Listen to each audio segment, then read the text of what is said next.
Il y a des centaines de combattants, tous plus dangereux les uns que les autres. Mais parmi eux se trouve un guerrier qui a transformé son époque et est devenu une véritable légende.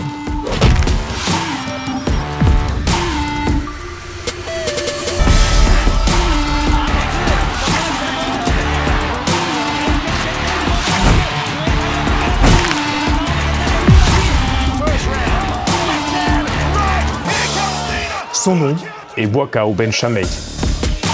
Et aujourd'hui, voici l'histoire de cet enfant venu de Thaïlande qui est devenu le cauchemar de tous ceux qui ont osé monter sur le ring face à lui.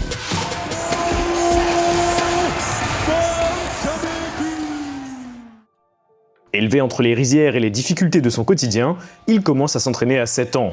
En Thaïlande, le Muay Thai est une voie qui permet aux jeunes les plus talentueux et les plus déterminés de sortir de leurs conditions. Buakaw monte sur le ring pour la première fois à l'âge de 8 ans. En Thaïlande, c'est assez commun de voir des combats d'enfants pour aider la famille à gagner de l'argent. Mais ce garçon, lui, n'en redescendra jamais vraiment. À 12 ans, il quitte sa maison pour s'entraîner à plein temps au Port Pramuk Gym. C'est là-bas qu'il va adopter son nouveau nom, pour démarrer sa nouvelle vie de combattant. Un nom qui inspire aujourd'hui la peur et le respect dans le monde entier, Buakaw, le lotus blanc. Alors dès son adolescence, il affronte des adversaires plus âgés que lui, plus forts et bien plus expérimentés. Mais pourtant, les uns après les autres, il les bat. À cette époque, il avait déjà des coups très puissants pour son âge. Mais surtout, quelque chose qui se voit dès le début, c'est que quand il combat, il est calme, il réfléchit. Déjà à cette période, son gym et les personnes qui regardent ses combats le savent, il va aller très loin. Mais personne ne s'attendait à ce qu'il aille aussi loin que ça. En 2004, à l'âge de 22 ans, Buakaw quitte la Thaïlande avec une mission, prouver que le Muay Thai peut dominer au-delà des frontières. Il fait alors ses débuts au K1 World Max, le tournoi de kickboxing le plus exigeant du monde. Mais avant de participer, il va apprendre deux choses. La première, c'est que le clinch est limité, et la deuxième, c'est que les coups de coude sont interdits. En fait, c'est un petit peu comme demander à un lion de se battre sans utiliser ses griffes. Également, ce qu'il faut bien comprendre, c'est que, à cette époque-là, ces tournois sont organisés pour un public japonais. Les combattants thaïlandais de Muay Thai qui y sont invités sont généralement considérés comme des outsiders largement sous-estimés, et sont plutôt là pour créer les légendes des combattants japonais. Mais même en sachant ça, Buakaw accepte de se battre. Jordan Thai and Buakaw Paramuk. Son premier adversaire est Jordan Thai, un kickboxer néo-zélandais connu pour son agressivité.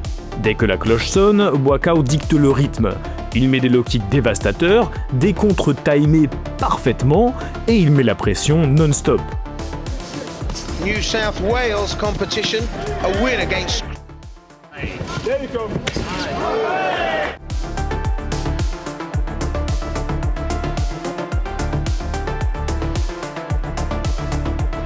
Thai having to get out of trouble. What a tough fighter Paramuk is.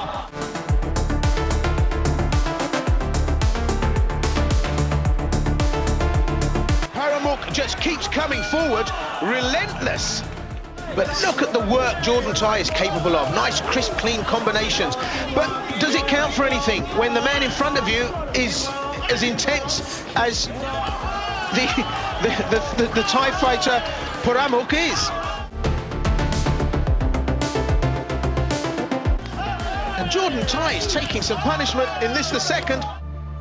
The Thai is going about his business in relentless fashion. So hard, they're so tough.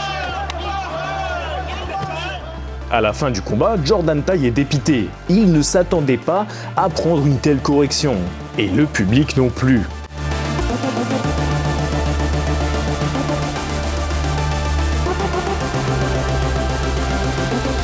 Au tour suivant, il affronte John Wayne Parr. C'est une légende australienne. Connu comme un combattant hyper agressif, il ne cherchait pas à gagner au point, mais bien à mettre KO ses adversaires. Malheureusement pour lui, ce jour-là, Buakaw a lu en lui comme un livre ouvert. Et rien qu'à voir les coups qu'il lui met, même moi j'ai l'impression d'avoir des côtes cassées à travers l'écran.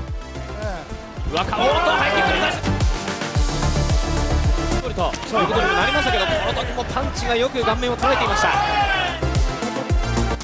そして後ろグレン・ラドウィックを4月の7日に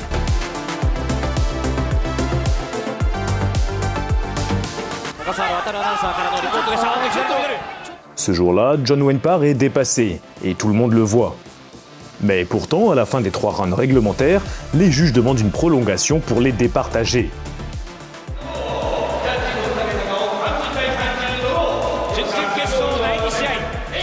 Alors, profitant de la fatigue naissante de Parr, c'est là que Buakaw va achever ce combat.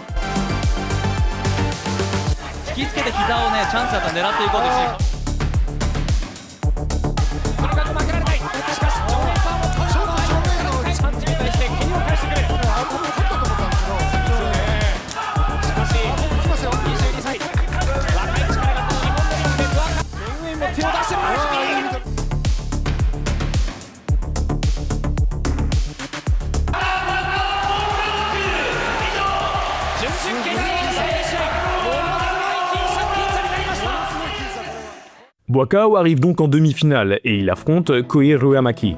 À la fois explosif, rapide et avec une intelligence de combat très rare qui fait de lui un stratège très dangereux, il est le grand espoir du Japon. Mais pourtant, dès le début du combat, il va transgresser les règles. Buakaw envoie un kick que Koei Ruamaki attrape. Et là, il va donner non pas un coup, mais bien 2 coups dans la jambe arrière de Buakaw. C'est un coup interdit. Tu as le droit de mettre un coup, pas 2. Face à cette situation, Buakaw rigole et va se venger en le faisant tomber encore et encore.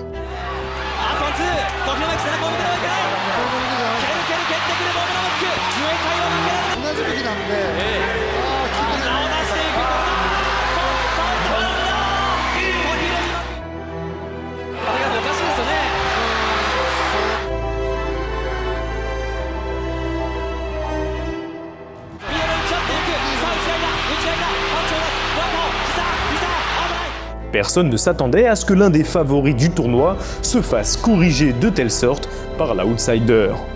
Le japonais s'incline.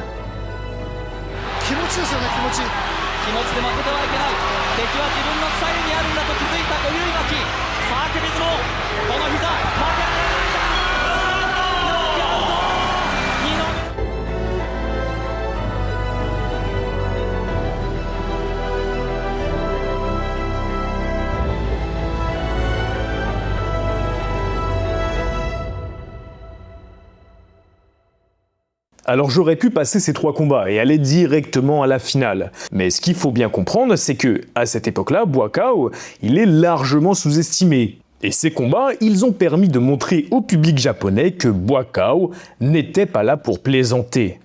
Enfin, nous arrivons à la grande finale. Buakaw va affronter le grand favori de ce tournoi, Masato. C'est littéralement le héros national japonais. Il est rapide, il est technique, il est courageux et il a tout le pays derrière lui. Mais seulement voilà, Buakaw, lui, il s'en fout de la nationalité. Tout ce qu'il voit, c'est la ceinture. C'est la grande finale de ce K1 World Max 2004 entre Masato, le tenant du titre, et Bukraw Porpuramook, le Thaïlandais. Masato est japonais, je vous le rappelle, il est devant son public, devant 15 000 spectateurs qui attendent vraiment un super combat, une superbe affiche. Les 2 meilleurs combattants de la soirée sont donc là.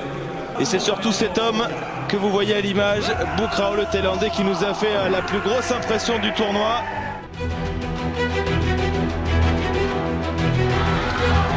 Très beau puissance. Je vous disais tout à l'heure hors antenne, il paie pas de mine, mais vous m'avez vite remis dans l'axe en me disant qu'il fallait s'en méfier. Bien sûr.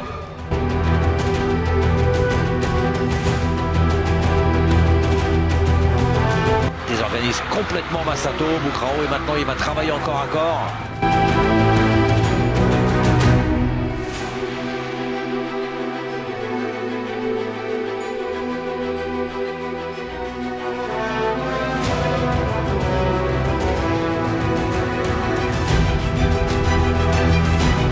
Il accélère comme il veut, Buakaw délivre une tempête de coups sur son adversaire. Des coups d'une telle brutalité que son adversaire titube et va tomber pour la première fois du combat. Il a vu que ça passait, le japonais low kick maintenant. Et au sol, première fois, premier tapis pour Masato. Je pense pas que Boucra lui fasse cadeau. Ah bah non, Là, je pense qu'il a tout verrouillé.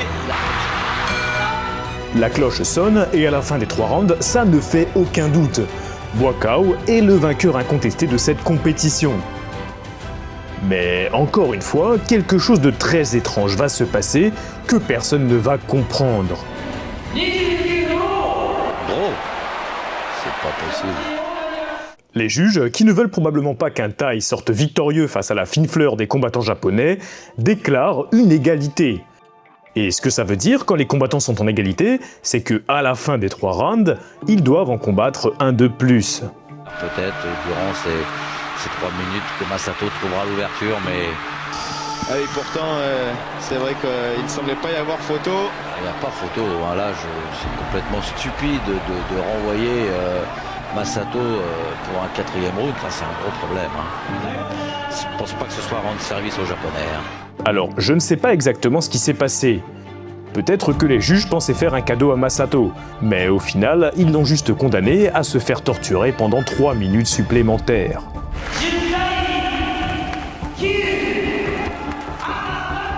Et voilà, il a gagné Boucra au port par Amouk, le Thaïlandais. Ça y est, c'est officiel, Buakaw est champion du K1 Max. Et même des juges corrompus ne pourront pas se mettre en travers de son chemin.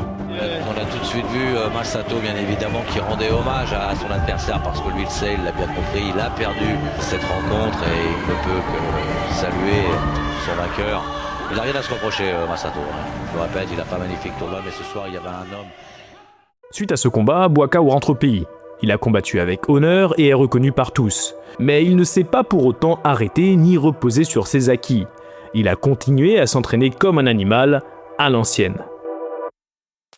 Non mais sérieusement, quand je vais m'entraîner, moi je suis déjà HS. Mais quand je regarde ses entraînements à lui, je me rends bien compte du monde qui sépare des simples pratiquants d'une légende.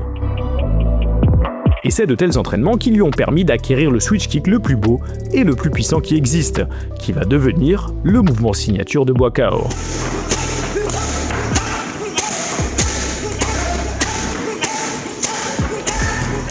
Nous sommes maintenant en 2005, et il retourne défendre son titre de champion K1 Max. Comme l'année dernière, il marche sur ses adversaires, et le grand combattant Albert Kroos ne fait pas exception.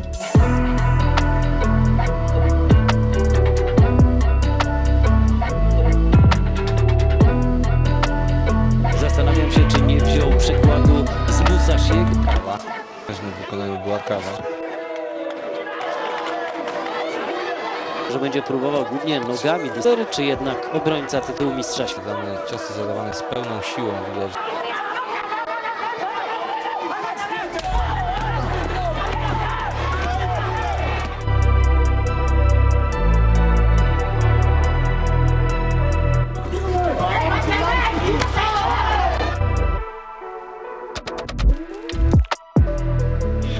Ja w efekcie chyba w jakiejś sądzie internetowej Pour la deuxième année consécutive, Buakaw se retrouve en finale du K1 Max, là où il va affronter Andy Sauer.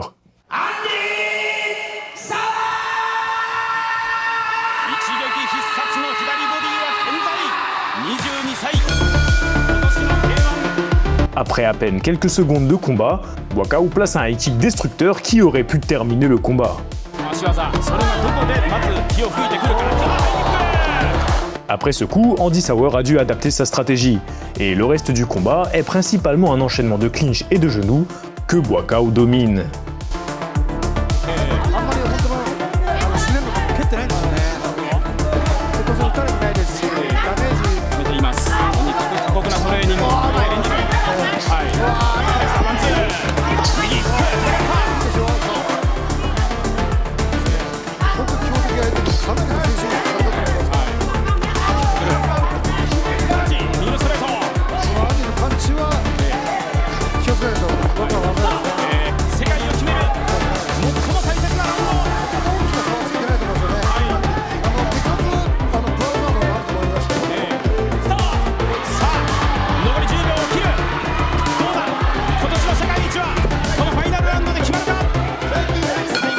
Après 3 rounds de corps à corps intensifs, la cloche sonne, et le public s'attend à voir Buakaw gagner sur décision.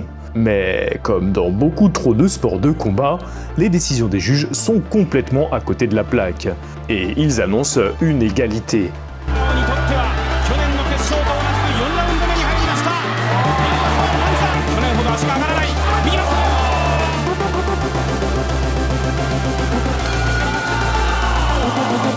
Le terme de ce combat arrive enfin, et à la surprise générale, c'est Andy Souwer qui est désigné vainqueur par décision des juges.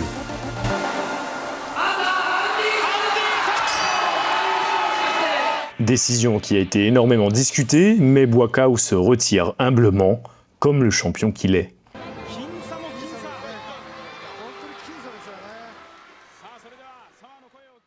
Alors, on aurait pu croire que cette défaite sur décision l'aurait dégoûté, que cette injustice l'aurait rendu amer. Mais comme dit Coach Genki dans l'une de ses récentes vidéos, si tu t'es fait voler ta victoire, c'est de ta faute. Parfois, dans la vie, tu fais tout juste. Même les gens dans le public te voient gagner, et pourtant, on te déclare perdant. Dans ces cas, la seule chose importante à te dire, c'est de ta faute.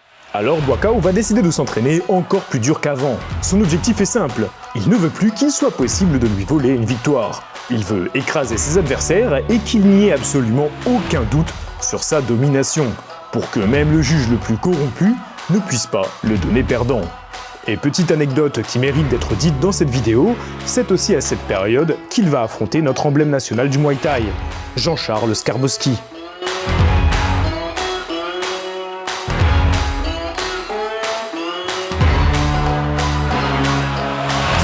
Putting a kick, and there's a high kick flashed in from Buakaw. Just keeps him around with a leg kick to the leg, and they've really opened this tempo up. You're going to see Skarbowski starting to throw more elbows in there. He's letting that elbow glide in after the punch to the midfield. Oh, punch to the right head. Yeah, where's Skarbowski? Oh, big reverse elbow there from Skarbowski.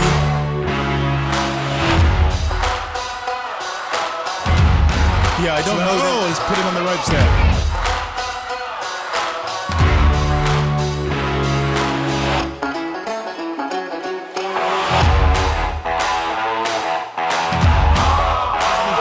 And that's it. Buakaw raises his hands up. Skarbowski doesn't raise his hands up, but that probably tells its own. De retour au K1 Max en 2006, Buakaw revient pour crier au monde son désir de récupérer son titre et de marquer l'histoire. Son premier match est contre son ancien rival Yoshihiro Sato. Et ce dont on va s'apercevoir sur cette compétition, c'est que Buakaw s'est largement entraîné sur sa boxe anglaise. Nous sommes en train d'assister à l'évolution du style de combat de Buakaw qui va lui permettre de dominer toujours plus ses adversaires. О многом говорит.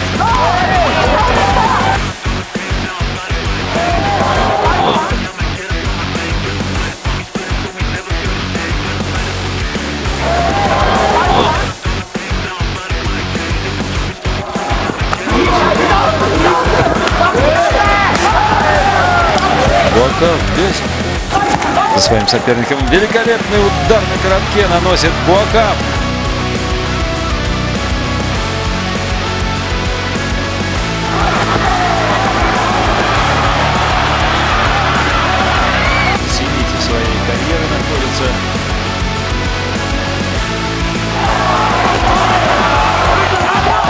Продолжим обучение.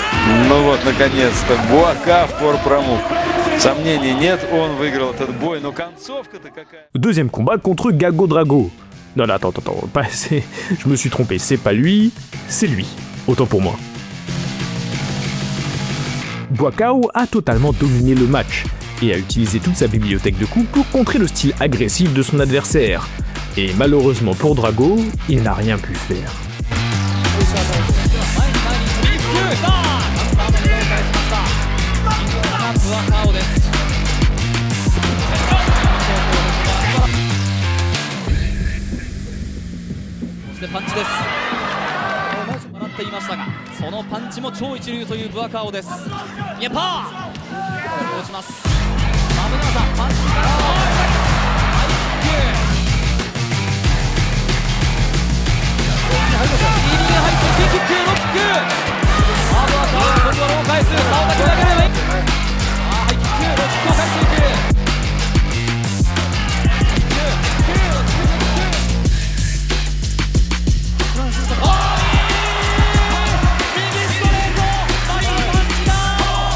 troisième année consécutive, Buakaw arrive en finale du K1 Max.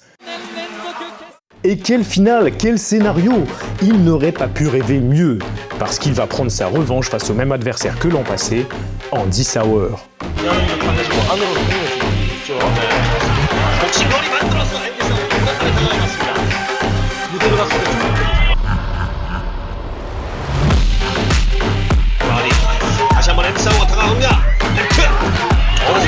Cette fois-ci, Buakaw ne va laisser aucune possibilité au juge de lui voler sa ceinture.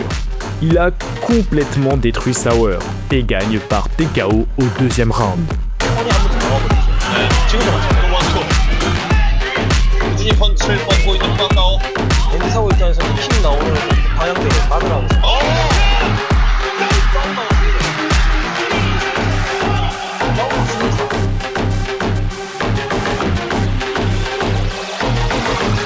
미들킥. 오늘 전부 다 펀칭으로 마무리했습니다. 네. 자, 또 한 번 펀치 공격 살립니다. 이어서 로우킥도 한 차례 나왔고 무릎 공격.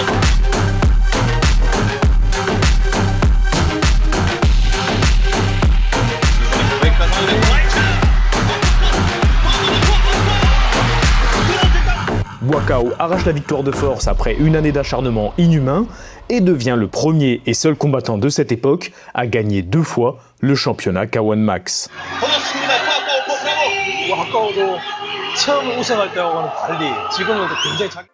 Et c'est à partir de là que sa vie va changer complètement, tant il va devenir célèbre. À ce stade de sa carrière, il est à 62 victoires pour seulement 5 défaites sur décision. Mais en 2008, un véritable choc résonne comme un séisme dans le monde des arts martiaux. Au championnat du monde 2008 K1 Max, Buakaw affronte encore une fois son rival Yoshihiro Sato.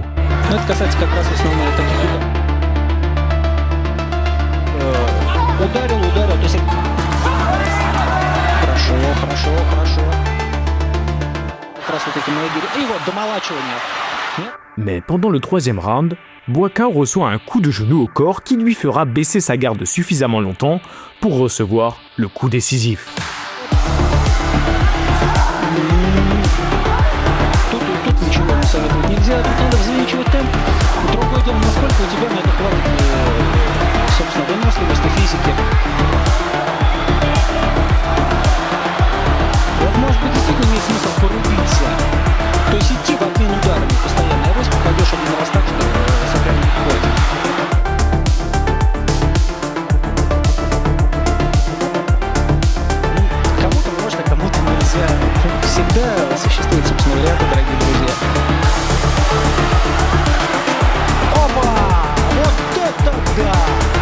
C'était la première fois de sa carrière professionnelle que Buakaw tombait KO. Yoshihiro Sato срубает намертво. Ну не замертво, но...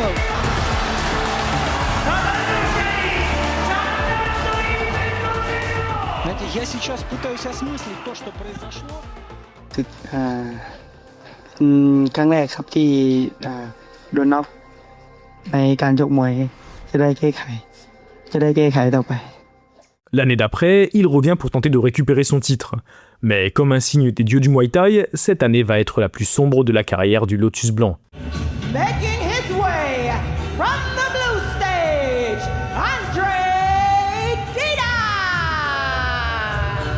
Pour son premier match, il affronte André Dida. Et dès le premier round, il se fait surprendre et manque de peu de se faire mettre KO pour la seconde fois de sa carrière.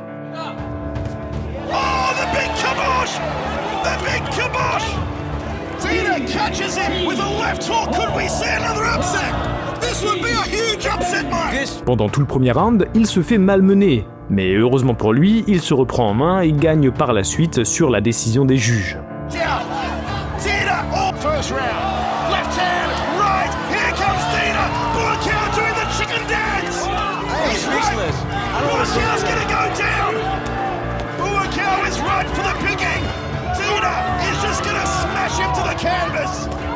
Uppercut left hand.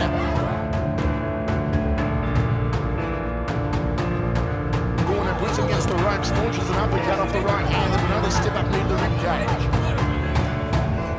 This is more like it from Buakaw. You don't want to tussle with him in the Muay Thai. You definitely don't want to take him. Buakaw caught him on the cheek, then the meet and greet knee. This is Buakaw powering on. Buakaw on the front foot, he's got his confidence back.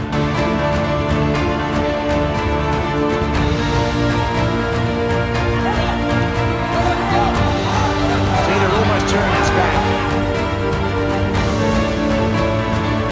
Across the board, 10-8, says the second judge. Pour le deuxième combat, rien à signaler. Tout se passe sans accroc. Front kicks Buakaw's front. Oh, I'll tell you where. A lot. Dumps into the...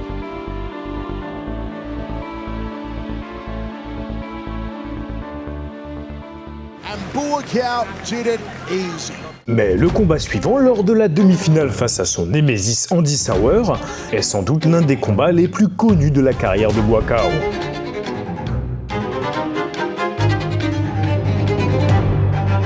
If he can get on the inside and start backing away to the body of Buakaw, then try to hook up to Buakaw's questionable jaw.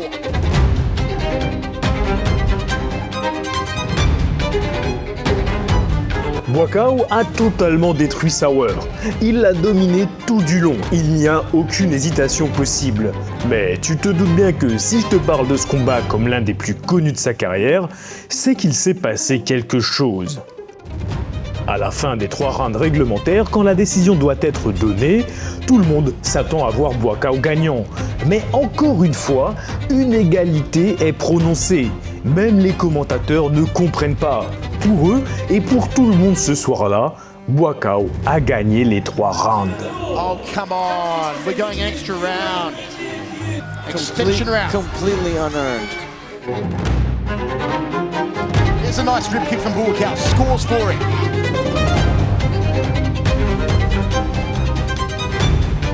Jab from Sauer.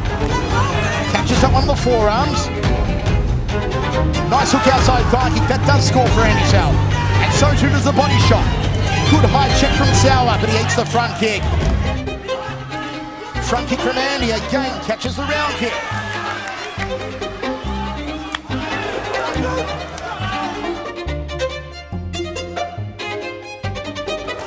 Oh, nice right hand from Buakaw. Tags him on the nose. This is much better from Andy Sauer, Mike. Fakes the cross. Spinning back into midsection. Sauer trying to steal it. Clip the maniac and really impress the judges. Sonne alors la fin de l'extra round. Et à l'incompréhension générale, c'est Sauer qui est déclaré vainqueur. Fair thing. Give it to Buakaw. Andy Sauer goes through. Buakaw is disappointed. He should be disappointed. He was robbed. I'm disappointed. This is ridiculous. Personne ne comprend ce qu'il s'est passé. Personne ne comprend pourquoi Buakaw n'a pas gagné la ceinture. Ni les commentateurs, ni le public, ni les fans ne comprennent. Cette victoire a été littéralement volée au Lotus Blanc. Suite à cet événement, Buakaw a besoin de se recentrer et de faire le point sur sa vie. Il va par la même occasion tenter de quitter le Port Pramuk Gym, le camp qui l'avait formé, mais qui l'exploitait aussi. Jusque-là, son gym gardait jusqu'à 95% des revenus du victoire de Buakaw. Pendant que lui remplissait les stades, il ne recevait quasiment rien de ce qu'il gagnait. Nous allons maintenant faire une légère ellipse, pour passer de 2009 à 2012. Alors bien sûr, entre 2009 et 2012, Buakaw n'est pas resté inactif. Il a entre autres gagné un titre mondial en shootboxing S-Cup en 2010. Il a aussi été sacré champion du Thai Fight en 2011, suite à un tournoi aux allures de Grand Prix face au plus grand nom du Muay Thai. Et il a également regagné la ceinture du champion du monde WMC des poids moyens face au Français Jimé Koulibaly.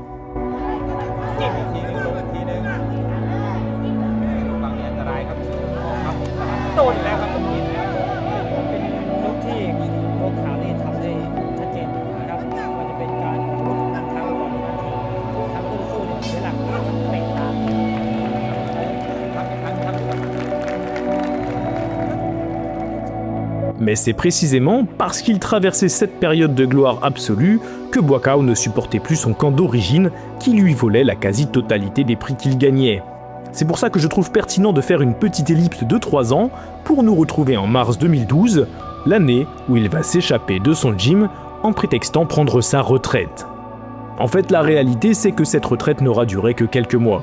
juste le temps de permettre à ses avocats de trouver une solution à l'amiable, lui permettant de combattre sous son propre nom. Quitter ce club a été une épreuve extrêmement difficile, et heureusement, il a été soutenu par la famille royale. Mais il a tout de même traversé un procès qui met en lumière l'exploitation de mineurs dans les camps Muay Thai, ainsi que la corruption de leurs dirigeants. Mais après avoir lutté dans une bataille différente de celle dont il a l'habitude, il quitte le camp et rompt avec son équipe pour fonder son propre temple, le Bench avec Jim, en 2012.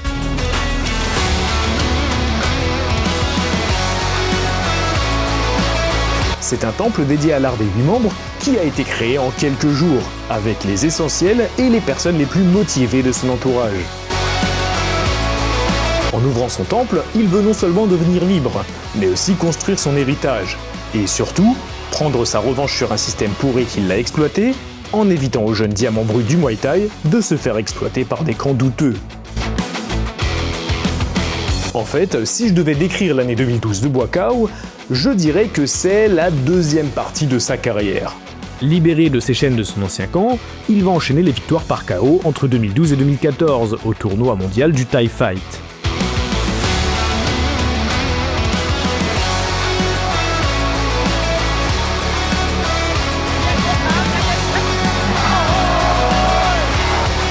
Buakaw บัญชาเมฆครับสุดยอดจริงๆครับ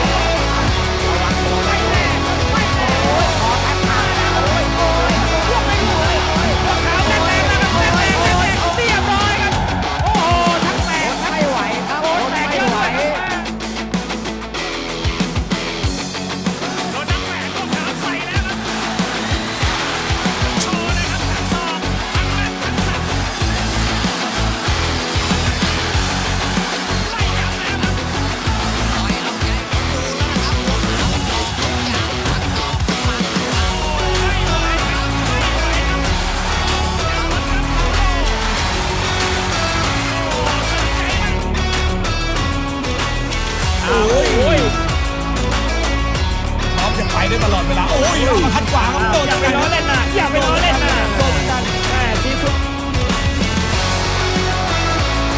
โดนเอา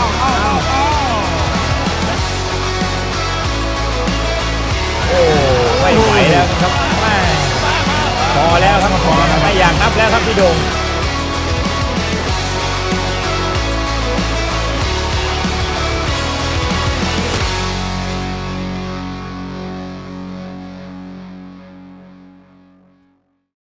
Seulement, voilà. Buakaw a quelque chose qui lui reste en travers de la gorge. Il n'a pas oublié la victoire qu'on lui a totalement volée lors de son dernier K1. Alors en 2014, il décide de retourner combattre au K1 Max et affronte en finale l'Allemand Henrikel.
Le combat se déroule et Buakaw domine le combat. Mais encore une fois, et on est habitué maintenant, quelque chose cloche. Au terme des 3 rounds, le public s'attend à voir Buakaw vainqueur, mais pourtant les juges déclarent match nul et demandent encore une fois une prolongation.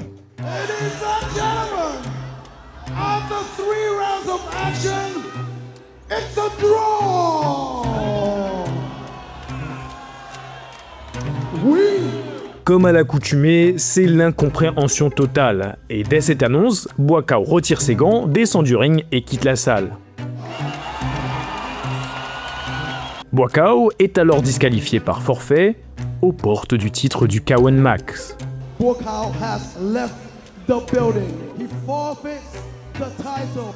So we have a new K1 champion in the Hurricane and Rico Go!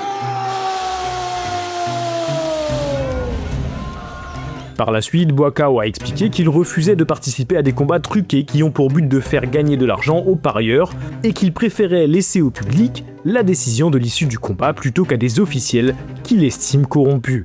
Cet événement, c'est la fin de la romance entre Buakaw et le K1. Mais comme si c'était un signe du destin, et parce que quand une porte se ferme, eh bien une autre se rouvre, après sa séparation avec le K1, Buakaw se voit offrir un second souffle avec le Kunlun Fight. Alors pour mettre dans le contexte, en 2015, la Chine connaît un essor économique énorme en kickboxing, et le Kunlun Fight veut devenir son nouveau centre mondial. Alors quoi de mieux pour le devenir que d'y faire participer la légende, le Lotus Blanc. Buakaw signe sans hésiter. Alors il y a fait quelques combats qui n'ont pas vraiment à voir avec la compétition. Par exemple, l'un de ses premiers était contre le moine Shaolin Yilong. C'est une véritable star en Chine, et Buakaw l'a probablement sous-estimé un petit peu au début du combat, puisqu'il va se faire surprendre et envoyer au tapis.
Après un combat des plus originaux, que Buakaw a su reprendre en main, le Chinois s'incline devant le Thaïlandais. D'ailleurs, fait intéressant que j'ai découvert en faisant mes recherches, c'est qu'en avril 2026, ils étaient censés combattre ensemble. Malheureusement, le combat a dû être reporté, mais on devrait du coup ne pas tarder à voir leur revanche. Quelques mois après ce combat, ça y est, Buakaw met les pieds dans son premier Kunlun Fight. Et pour son premier combat sous la bannière Kunlun le 28 octobre 2015, il décide de nous faire une démonstration de puissance sans précédent face au chinois Gu Wei lors du Kunlun Fight 32.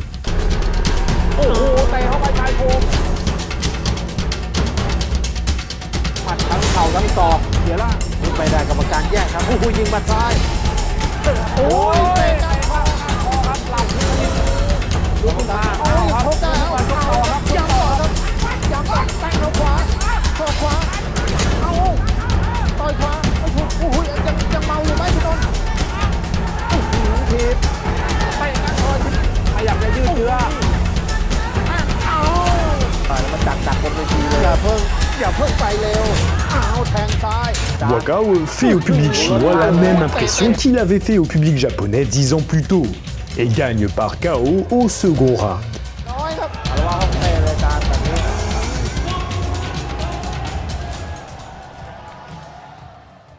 Le véritable tournant de sa carrière au Kunlun arrive presque un an plus tard, le 24 septembre 2016. Ce soir-là, lors du Kunlun Fight 53, il affronte Dylan Salvador pour le titre mondial Muay Thai des moins de 70 kg.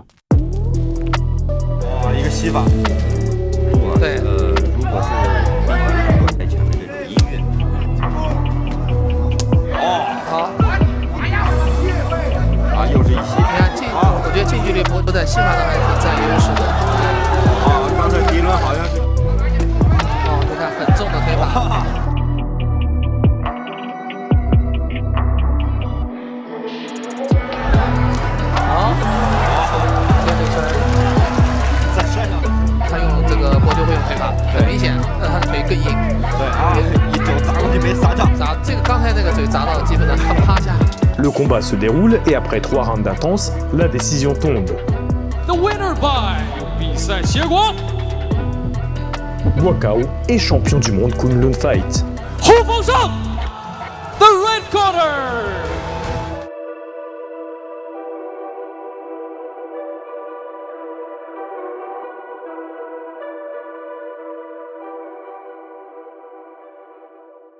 À 34 ans, Buakaw nous montre encore qu'il est l'un des meilleurs combattants de la planète et le visage le plus emblématique du Muay Thai. 34 ans, et pourtant, Buakaw continue de nous montrer des combats, tous plus spectaculaires les uns que les autres. Le 20 août 2017, il nous offre même le désormais célèbre crochet du coach, qui va coucher le Tunisien Aziz Lali instantanément.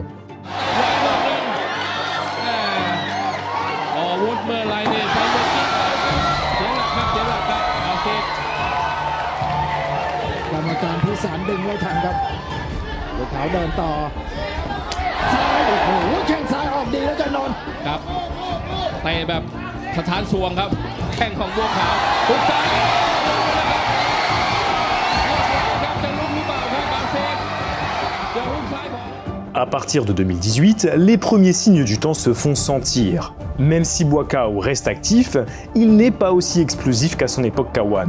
Alors évidemment, il reste capable de contrôler les combats grâce à son expérience.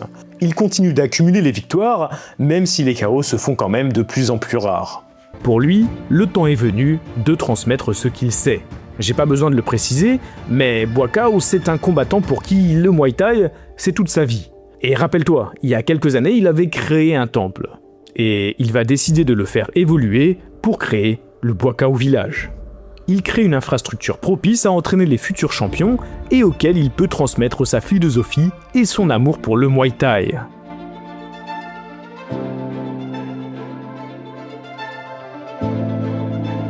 Buakaw n'a pas pour autant pris sa retraite. Récemment, il nous a offert un combat d'exhibition contre son ami et grand combattant Saenchai.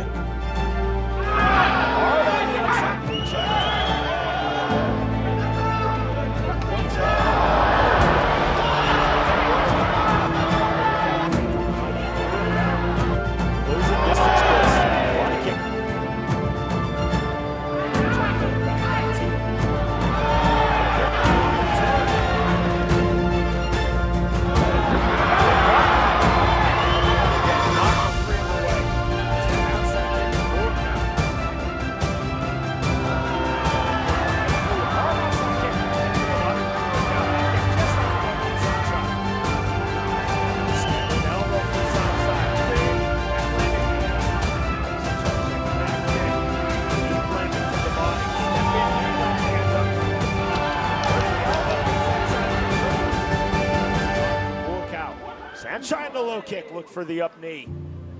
80 seconds remaining. There's the card. Également, et depuis 2022, il combat en bare knuckle.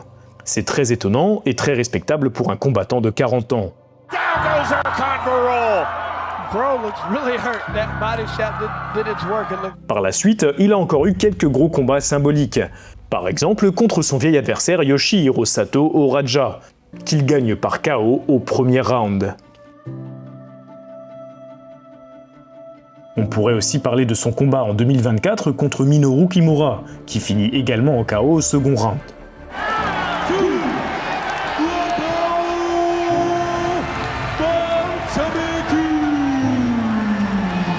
Fait intéressant, on le reverra également en 2024 au K1 Max, après une décennie sans y combattre.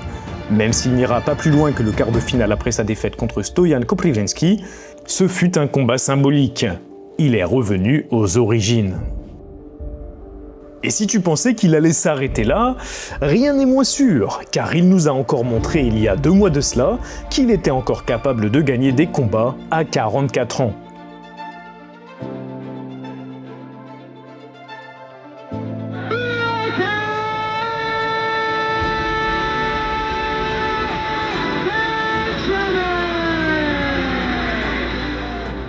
Ce qui est fou avec Buakaw, c'est sa résilience.